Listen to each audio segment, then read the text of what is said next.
Hi class, my name is Sumaya and I'm presenting today peripheral vascular disease. Peripheral vascular disease is a chronic progressive atherosclerotic disease. It leads to the occlusion in the peripheral arteries, which reduce the blood flow to the lower limb and cause ischemia. Inflammation play important role in the pathogenesis of atherosclerosis. The pathophysiology of peripheral arterial disease started when the lipoprotein accumulated within the intimate layer of large arteries. As a result of this accumulation, the lipid oxidation process started, which caused the release of cytokine and infiltration of lymphocyte and the macrophage. The macrophage consumed the oxidized lipid and formed foam cells. The foam cell caused the development of fatty streaks, which is the first sign of atherosclerosis. The fatty streak developed into more advanced plaque, consists of a smooth muscle cell and necrotic lipid course. The plaque builds up slowly over several years. The plaque can cause narrowing in the peripheral arteries, which reduce the blood circulation and cause ischemia.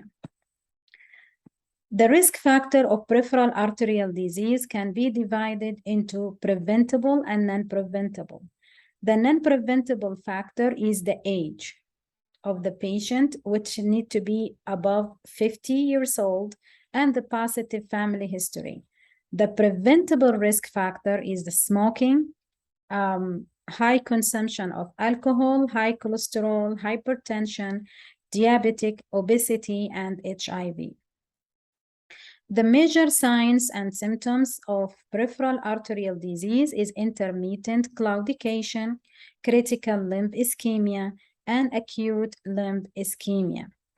In the intermittent claudication, the most important characteristic of this the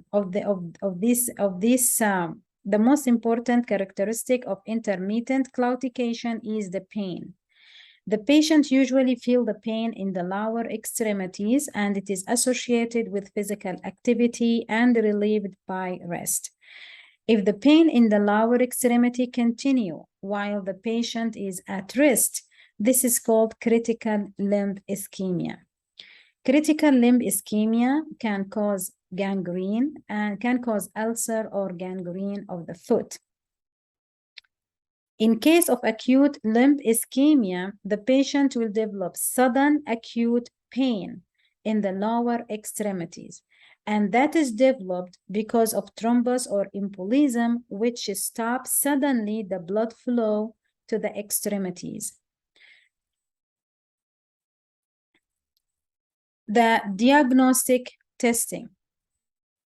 For the diagnostic testing, ankle brachial index is a valuable test used to diagnose peripheral arterial disease.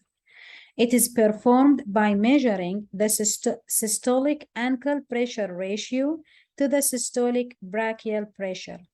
In normal, ankle brachial index ratio is between 0.9 to 1.2. If the ABI value below 0.9, then the patient has peripheral arterial disease. Duplex ultrasonography is also another diagnostic test, can be used to detect the severity, the site, and the length of the stenosis. Another tools used is the magnetic resonance angiography.